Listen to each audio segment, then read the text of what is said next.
जय हिंद। आज हम लोग फिर से क्लास 10 का बायोलॉजी लेकर आए हैं, जो कि जनन चैप्टर है और इसके आगे एक अनुवांशिकता है, पर्यावरण है और एक दो चैप्टर और बचा हुआ है, जो कि हमने पिछले अध्याय में नियंत्रण और समन्वय कर चुके थे। तो आज हम लोग का नया चैप्टर रिप्रोडक्शन है, जो कि जनन के बारे में हम लोग जानेंगे कि जनन कैसे होता है। तो आप जीव का जो जनन होता है तो किस प्रकार होता है। चलिए हम लोग जनन के बारे में थोड़ा सा जानते हैं कि जनन होता क्या है। यानी नई संतति को जन्म लेना ही जनन का होता है। ये नॉर्मली बात है, नई संतति को जन्म लेना ही जनन कहलाता है।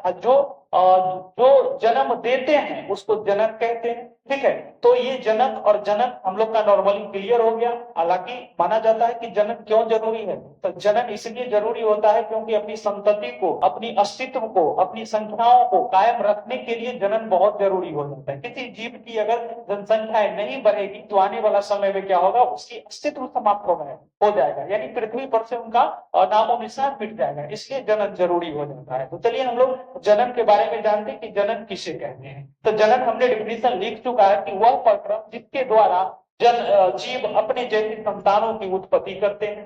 ठीक है, अपनी जैसी संतान को जो उत्पन्न करते हैं उसे हम लोग जनन कहेंगे। या मान लीजिए बकरी के बच्चे अगर जनन करते हैं तो उसके जैसा जनन करते हैं। किसी जानवर के बच्चे अगर जनन करते हैं, किसी जानवर अगर जनन करते हैं बच्चे को, तो वो अपने जैसा जनन करते हैं, है ना। हालांकि विभिन्नताएं जो होते हैं वो सब में दूसरे होते हैं, लेकिन जनन की बात हो रही है, सिर्फ जनन जानेंगे। अगर कोई भी चीज अगर जनन करता है तो अपने जैसा जनन नॉर्मली हो गया कि वह प्रक्रम जिसके द्वारा जीव अपने जैसे संतानों को उत्पत्ति करते हैं उसे हम लोग क्या कहेंगे, जनन कहेंगे। अब अगला कुछ नोट में लिखा हुआ है कि जनन जीवों का मुख्य लक्षण है।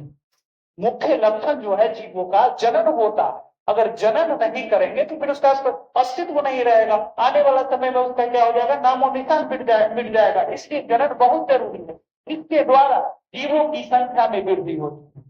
जनन होगा तभी तो जीवों की संख्या में वृद्धि होगा। अगली क्वेश्चन है कि अगली टॉपिक है, जीवों की अस्तित्व के लिए जनन बहुत जरूरी है। अस्तित्व का मतलब हो जाता है क्या, अस्तित्व का मतलब हो जाता है कि अपनी बरकरार, अपनी जातियों को बरकरार रखने के लिए, यानी पीढ़ी दर पीढ़ी आगे जनसंख्याओं को बढ़ाने के लिए, है ना। अस्तित्व, जीवों का अस्तित्व के लिए जनन बहुत जरूरी है। अगली है कि जनन के द्वारा जीव ही अपनी जातियों का परीक्षण करते हैं, है ना। जनन के द्वारा ही जीव अपनी जातियों का परीक्षण करते हैं, यानी कि जिस जाति के अगर जनन देते हैं अपने संतान को तो उसी जाति के श्रेणी में आते हैं, है ना। अगली है कि जनन डीएनए प्रतिकृति एवं अन्य कोशिकीय संगठन का सृजन करने का काम करता है। तो ये हमारा क्या हो गया था, जनन नॉर्मली जनन हो गया था कि जनन कहते किसे है ना। अगली है कि जनन के प्रकार। जनन के नॉर्मली दो प्रकार होते हैं, एक अलैंगिक जनन और एक लैंगिक जनन। इस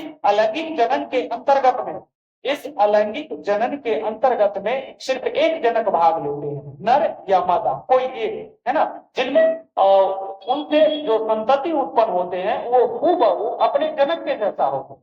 ठीक है, और अलैंगिक जनन के अंतर्गत में जो होते हैं वो हूबहू अपने जनक के जैसा संतति नहीं होते हैं, और उसमें दो जनक भाग लेते हैं। लैंगिक जनन में कितने, दो जनक भाग लेते हैं। नॉर्मली देखिए, अगर किसी मानव होते हैं वो नई संतति को निर्माण करते हैं तो दो जनक का उसमें आवश्यकताएं होती है, और उसके साथ साथ जो उसकी नई संतति होते हैं वो, यानी जो उनके संतान होते हैं, तो हूबहू क्या अपने बच्चे या अपने वो अपने जनक के समान दिखते हैं, बिल्कुल नहीं दिखते हैं। तो लैंगिक जनन में अपने जनक के जैसा संतति नहीं दिखते हैं, लेकिन अलैंगिक जनन में दिखते हैं, एक समान दिखते हैं। उसी प्रकार है आगे ये सेक्सुअल रिप्रोडक्शन, यानी कहता है इस प्रकार के जनन में जीवों का सिर्फ एक विशिष्ट भाग लेते हैं, यानी कोई एक भाग लेंगे जनन, नर तथा मादा, नर या मादा कोई एक भाग लेंगे। इसमें कहता है अंडाणु और शुक्राणु भाग नहीं लेते हैं, है ना। इसमें जिस प्रकार से हम लोग नॉर्मली जानते हैं नर युग्मक तथा मादा युग्मक के संलयन के पश्चात ही नई संतति का निर्माण होता है, तो इसमें कोई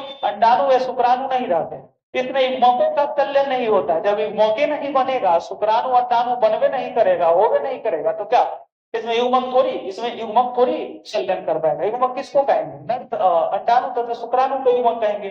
अगली है कि इसमें उत्पन्न संतति अपने जनक के जैसा होते हैं, यानी कि इससे जो भी संतान उत्पन्न होंगे ये कैसा होंगे, अपने जनक के जैसा होंगे। अगली है टॉपिक कि जीवों में अलैंगिक जनन की निम्नलिखित विधियां में संपन्न, यानी जो जीवों में जो अलैंगिक जनन जो विधियां हैं ये जन्म करने की, ये बहुत ही इंपॉर्टेंट है। इसको कई विधियों में क्या किया गया है, कई चरणों में इसे संपन्न हुआ है, कई विधियों में संपन्न हुआ है। अगला है विखंडन द्वारा, मुकुलन द्वारा, पुनर्जनन द्वारा, बीजाणु जनन द्वारा या कायिक प्रवर्धन द्वारा। ये 4-5 जो जनन विधियां हैं ये बहुत ही मोस्ट है। तो हम लोग इसमें देखते हैं कि विखंडन होता है। विखंडन का मतलब हो गया कि किसी भी जनक का शरीर को, है ना, शरीर को खंडित करना, खंडित करके जो उससे नई संतति का निर्माण होना, उसी को विखंडन कहा जाता है। मतलब अगर कोई मान लीजिए कोई एक कोशिका है ना, कोई एक कोशिका है और अगर वो कोशिका के भाग को क्या किए, शरीर को खंडित कर दिए, और खंडित करने के बाद ये जितने खंडित जो भाग हुए हैं ये एक और नए संतति का क्या करेंगे, निर्माण कर देंगे, उसी को हम लोग क्या कहेंगे, विखंडन। तो विखंडन विधि के द्वारा जो नई संतति का निर्माण जो होते हैं वो क्या क्या चीजें में आ जाएंगे, अमीबा, जीवाणु, पैरामीशियम, एक कोशिकीय शैवाल। और ये विखंडन जो है सिर्फ एक कोशिकीय जीवों में ही होते हैं। अगली है विखंडन के कितने प्रकार, तो विखंडन के 2 प्रकार, एक द्विखंडन है ना और एक बहुखंडन। द्विखंडन का मतलब कि कोई भी जनक के, किसी भी जनक के शरीर, है ना, जो अलैंगिक जनक के अंतर्गत में आते हैं, किसी भी जनक के शरीर 2 भाग में टूटकर और दोनों भाग नए संतति का निर्माण कर देता है, उसी को द्विखंडन कहेंगे। जैसे जीवाणु, पैरामीशियम, अमीबा, क्लेमाइडोमोनास, यूग्लिना और ईस्ट। और बहुखंडन का मतलब हो गया है कि बहुत सारे खंडों में टूटकर और बहुत सारे नई संततियों का निर्माण करते हैं, उसे बहुखंडन कहेंगे। जैसे अमीबा, प्लाज्मोडियम, शैवाल। अब ये अगली है दूसरा मुकुलन। ये मुकुलन क्या होता है, तो मुकुलन जो होते हैं यह एक वैसी प्रक्रिया है जो पादपों में पाया जाता है। हालांकि ये जो अलैंगिक जनन की ये संपूर्ण विधियां सिर्फ पादपों में ही होगा, किसी जीव में ये प्रक्रियाओं को अपनाया नहीं जा सकता।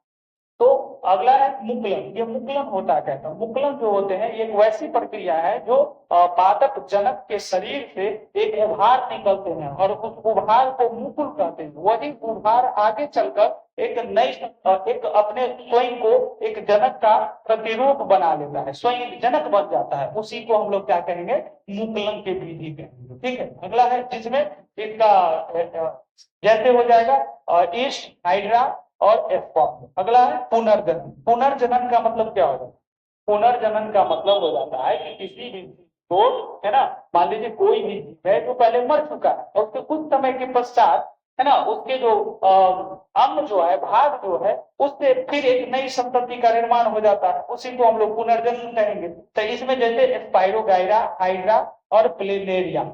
अगला है बीजाणु जनन। तो बीजाणु जनन जो विधियां होते हैं इनमें है निम्न श्रेणी के जीवों में बीजाणु जनन के द्वारा जीवाणु बीजाणुधानी में बनते हैं, जो अंकुरित होकर फिर से क्या करते हैं, नए पादप का निर्माण कर देते हैं, उसी को हम लोग क्या कहेंगे, बीजाणु जनन, जो कि इसमें जीवाणु, शैवाल और कवक आ जाएगा।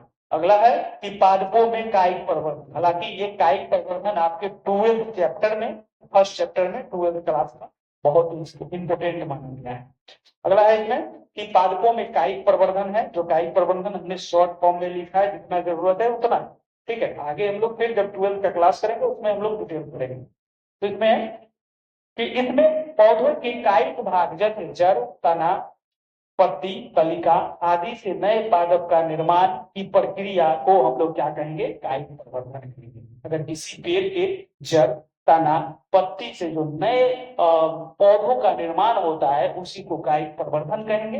कायिक प्रवर्धन के 2 प्रकार होते हैं, एक प्राकृतिक, एक कृत्रिम। प्राकृतिक का मतलब हो गया है इसमें ये नेचुरली वो जनन करेंगे। अगर किसी पेड़ को हम जड़ के द्वारा लगाते हैं तो मनुष्य उसमें किसी प्रकार की कोई हस्तक्षेप नहीं कर सकते, नेचुरली उसमें क्या होते हैं, वो पेड़ लगते हैं, जैसे जड़, तना, पत्तियां। और कृत्रिम जो है ये मनुष्य के द्वारा, हम अपनी विधि मनुष्य के द्वारा कृत्रिम विधि से क्या करेंगे कि पौधे के नए सिरों को नए सिरे से क्या करेंगे, निर्माण करने का काम करते हैं। जैसे किसी पेड़ के डाली को काट कर लगा देना, है ना, या रोपण द्वारा, या दाब द्वारा, या कलम द्वारा, है ना। इस प्रकार से कृत्रिम विधि, कृत्रिम कायिक प्रवर्धन के द्वारा ये पौधों को उगाया जा सकता है। तो आज हम लोग का क्लास लैंगिक जनन जो है समाप्त हो चुका है। हम लोग नेक्स्ट टाइम फिर पढ़ेंगे लैंगिक जनन।